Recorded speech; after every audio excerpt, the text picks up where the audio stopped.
Merci à toute l'équipe qui a organisé d'abord. Parce qu'on a créé le club, on était quelques-uns il y a maintenant 19 ans. Et on n'était pas sûr que 19 ans après, ça existerait, que ça existerait comme ça.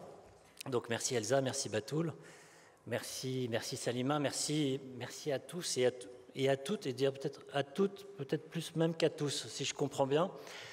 C'est quelque chose qui arrive de temps en temps quand il s'agit de s'engager bénévolement. Donc merci de faire en sorte que cet événement existe. Et puis merci aussi parce que quand on a créé le club, on voulait créer un collectif. Parce qu'il y avait plein de parcours individuels qui étaient franchement assez extraordinaires, qui ne se connaissaient pas les uns les autres. Et puis, quand on les a mis ensemble, il y a eu un petit effet alcoolique anonyme. C'est-à-dire que chacun parlait de sa spécificité, de sa différence. Et puis on a créé, et c'est vraiment ça dont je suis le plus fier, un groupe d'amis. Et le club a eu des hauts, des bas, des relations fraternelles, des relations conflictuelles, mais enfin il existe toujours, et donc ça c'est formidable.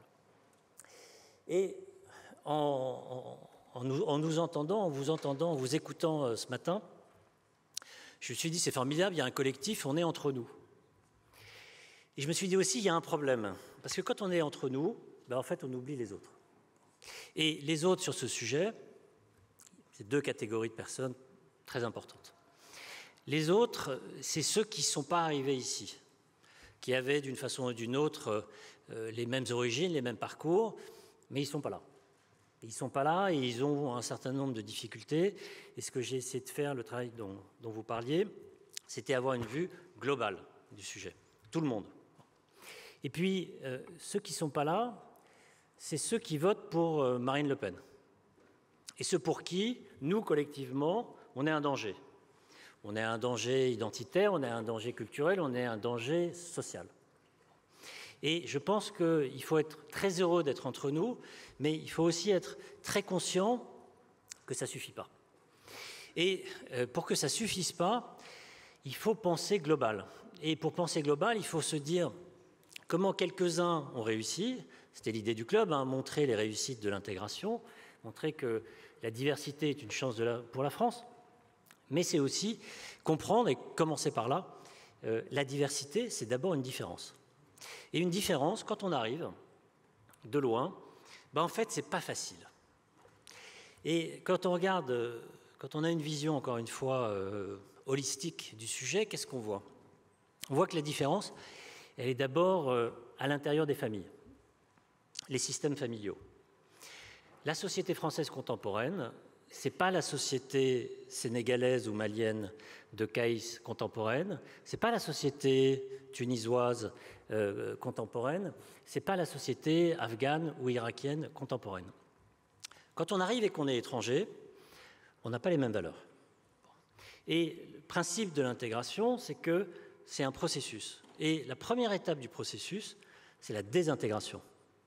On perd petit à petit ses valeurs, ses coutumes, son histoire, et où est-ce qu'on le perd? À l'intérieur de la famille. Et donc le premier sujet, c'est garder le lien à l'intérieur de la famille. Et quand on regarde les succès, les échecs notamment, c'est parce que la famille a explosé d'une certaine manière sous la pression de la société d'accueil. Et les parents disent, nous on a notre culture, et les enfants disent, oui mais nous on en a une autre. Et on ne reconnaît pas la vôtre. Et quand dans cette culture, le statut de l'homme est très très élevé, le statut de la femme est très très bas, dans la société française, ça ne matche pas. Donc n'oublions jamais que la diversité, c'est d'abord une différence d'organisation familiale, une différence d'organisation culturelle, et puis une différence aussi, et bien souvent, sociale. Un peu moins aujourd'hui qu'avant, parce que les immigrés sont proportionnellement beaucoup moins pauvres aujourd'hui qu'ils ne l'étaient au moment de la grande vague qui a commencé dans les années 50 et qui a duré jusqu'au milieu des années 70. Donc, des différences anthropologiques, des différences culturelles, des différences sociales. Et le sujet, c'est l'intégration, c'est quoi? C'est quand l'un va vers l'autre et que l'autre va vers l'un. L'assimilation, c'est quand la société d'accueil dit à celui qui arrive « soyez comme nous ». Et on vous demande qu'une chose, c'est d'être comme nous. En fait, tout le monde croit que c'est comme ça que ça marche en France. Ça n'a jamais marché comme ça pour personne. Ça n'a jamais marché comme ça pour les Italiens, pour les Portugais, pour les Espagnols, et même pour les Belges, qui sont les premiers immigrés comptabilisés en France depuis 1850. Mais donc, s'il faut faire un chemin l'un vers l'autre, il faut organiser ce chemin. Et ce qui est très frappant, c'est qu'en fait, il n'y a aucune politique publique d'intégration. La différence dont je vous parle, la République, elle lui est totalement aveugle. On sait bien que, mais on n'en parle pas. Il ne faut pas le dire, il ne faut pas en parler, parce qu'on vit avec une sorte de discours un peu absurde sur l'universalisme républicain. C'est formidable, l'universalisme républicain. Tous les hommes sont nés égaux en droit. Mais la réalité, c'est que tous n'ont pas exactement les mêmes droits, certains ont un peu plus de chance, et d'une certaine manière, c'est normal. Mais pour que ce soit normal, mais que ce ne soit pas une fatalité, il faut prendre en charge, identifier ces différences. Et aujourd'hui, quand on regarde, en fait, il n'y a pas de politique publique d'intégration. Il y a une politique publique d'accueil. On accueille les immigrés, vaguement. On leur donne un statut, on leur donne des droits quand ils ont des papiers. On leur demande un certain nombre de choses, c'est le contrat d'accueil et d'intégration. Mais au bout de 5 ans, au bout de 7 ans, on ne se soucie plus d'eux. Et surtout, et c'est là où c'est important, on ne se soucie pas de leurs enfants. Or, qu'est-ce qu'on voit ? On voit que depuis 40 ans, il y a une dynamique d'immigration, enfin depuis 25 ans, il y a une dynamique d'immigration qui est plus forte que durant les 25 ans précédentes, parce que l'immigration avait beaucoup baissé à partir de 1975. Elle est repartie avec Nicolas Sarkozy, qui n'est pas forcément le plus grand promoteur de l'appel à l'immigration, mais enfin la réalité des chiffres, c'est ça. Mais à aucun moment, on a fait en sorte de pouvoir accueillir correctement, c'est-à-dire identifier les différences. Bon. Du coup, il y a des problèmes. Et quand on est entre nous à célébrer la diversité, c'est formidable, mais il ne faut pas oublier les problèmes. Les problèmes, c'est surdélinquance des enfants de l'immigration. On n'a pas le droit de le dire, mais en fait, c'est la réalité. Les problèmes, c'est un suréchec scolaire. Et surtout des garçons. Et beaucoup plus des garçons que des filles. Les garçons échouent beaucoup plus que les filles et réussissent aussi beaucoup moins que les filles. Et puis, c'est des questions identitaires. Et notamment la fuite vers des identités de substitution, parfois opposées, parfois violentes, comme par exemple l'islamisme. Si on oublie ça, on oublie la façon dont la société française regarde le sujet. Et le sujet, ce n'est pas seulement la diversité, c'est formidable. Pour beaucoup de Français, la diversité, c'est un risque. Donc, je pense que notre travail, ce n'est pas seulement de dire, regardez, nous sommes formidables. Nous sommes formidables, c'est vrai. Nous faisons un boulot formidable. Mais il faut aussi proposer quelque chose de plus global. Alors, comment on fait ? Dans le travail que j'ai fait avec l'Institut Montaigne et qui ne sortira pas à l'Institut Montaigne, qu'est-ce qu'on a vu ? On a repéré quatre marqueurs majeurs du succès ou de l'échec. Le premier, c'est qu'il ne faut pas concentrer les immigrés tous au même endroit. Ceux qui gagnent, c'est ceux qui s'en sortent. Sauf que la réalité, c'est qu'en Seine-Saint-Denis, par exemple, entre 1982 et 2015, on est passé de 15 à 30% d'immigrés. Et quand vous avez 15 à 30% d'immigrés, dans un territoire où il y avait déjà beaucoup d'immigration, ça veut dire que sur 2 générations, vous êtes à 50 ou 60.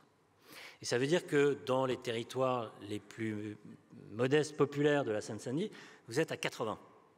Mais en fait, quand vous êtes à 80% d'immigrés dans un territoire, vous n'avez pas d'intégration. Enfin, aussi, vous avez une intégration, c'est que les 20% ressemblent aux 80% qui viennent de l'extérieur. Donc, pas de concentration. Il faut absolument lutter contre la concentration des populations. Ce n'est pas la force de l'immigration, parce qu'on est passé de 8 à 10% d'immigrés dans cette même période. Mais en fait, c'est comme si les immigrés allaient tous au même endroit. Et ça, c'est un énorme problème, d'abord pour eux. La deuxième chose, c'est la même chose, c'est que la concentration, c'est le logement, mais c'est aussi l'école. Quand, dans une classe, vous avez 80, 90%, 95% de la classe dont les parents ne parlent pas français à la maison, en fait, ça ne peut pas marcher. On peut faire tout ce qu'on veut, on peut dédoubler les classes, on peut diviser par 4 la classe, ça ne marchera pas. Donc, ce sujet-là, il est essentiel. Il n'est dans aucune politique publique. Et je pense qu'on doit le porter, parce que c'est ça l'égalité des chances. La deuxième chose qui est fondamentale, c'est que dans tous les cas de succès, il y a une rencontre. Et notamment pour ceux dont les parents viennent de milieux modestes, les plus modestes. Il y a une rencontre avec un adulte qui est un adulte intégrateur, qui va être un passeur, qui va permettre à l'enfant, à la deuxième génération, de sortir d'une certaine manière de la culture des parents et puis d'aller vers la culture majoritaire. Et c'est qui ces adultes? C'est d'abord les enseignants. Mais les enseignants, ils ne vivent plus dans les quartiers populaires. Ils vivent à l'écart. Et puis bien souvent, ils enseignent le moins de temps possible. Et du coup, c'est pas comme il y a 30, 40 ans, où on avait des institutrices qui lisaient La famille Belloumi de Stéphane Beau, des institutrices qui vivaient dans le quartier et qui considéraient que leur boulot, c'était autant à l'école qu'en dehors de l'école. Et elles pouvaient prendre en charge des familles, des enfants et notamment des jeunes filles. Les adultes intégrateurs, c'est qui? C'était les militants communistes. Sauf que manque de peau, il n'y a plus de militants communistes. C'était les personnalités engagées catholiques. Mais il n'y a plus de personnalités engagées catholiques. C'était, et c'est toujours aujourd'hui, les profs de sport, les entraîneurs, ceux qui encadrent et qui insèrent, parce que le sport est un facteur d'insertion absolument fondamental. Et puis, c'est des militants de l'éducation populaire, et puis, c'est des employés des municipalités, etc. Mais le problème qu'on voit, c'est que dans ces quartiers-là, en fait, il n'y a plus d'adultes. Et alors, qui sont les adultes qui restent? On se plaint beaucoup des frères musulmans. J'ai beaucoup travaillé sur le sujet. Les frères musulmans, c'est qui? C'est les gens qui vivent dans le quartier et qui font de l'action sociale, teintés de vision de l'islam plus ou moins réactionnaire, parfois avec beaucoup d'islam, parfois avec pas beaucoup. Mais pourquoi c'est eux qui gagnent? Parce que c'est les derniers à être là. Et donc, si on ne réinvente pas, et c'est pour ça que le club a fait les entretiens de l'excellence, c'est pour ça que le club a tendu la main aux générations d'après, si on ne réinvente pas une action sociale dans les quartiers populaires, là où il y a beaucoup d'enfants d'immigrés, on n'y arrivera pas. Et on pourra célébrer la diversité, on sera de plus en plus entre nous.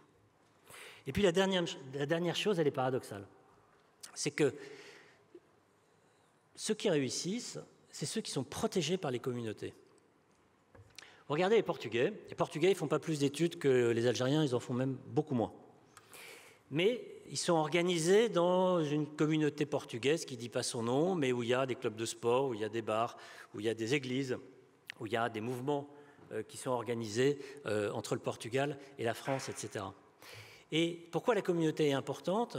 Et en fait, les Maghrébins n'en ont pas, parce que la communauté, elle permet que le processus d'intégration n'aille pas trop vite. Parce que si ça va trop vite, vous cassez la relation avec les parents, et puis à un moment, vous êtes nulle part.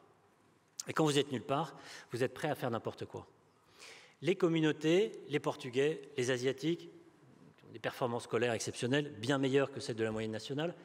D'une certaine manière, les Turcs, c'est un peu le contre-exemple parce qu'eux, ils bloquent le processus d'intégration, notamment pour les filles.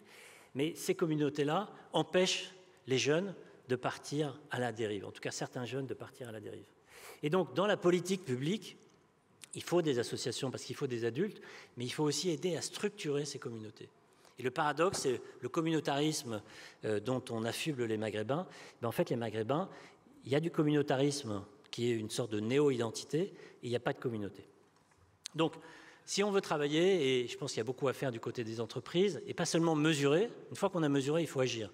Et pour agir, il faut changer les conformismes.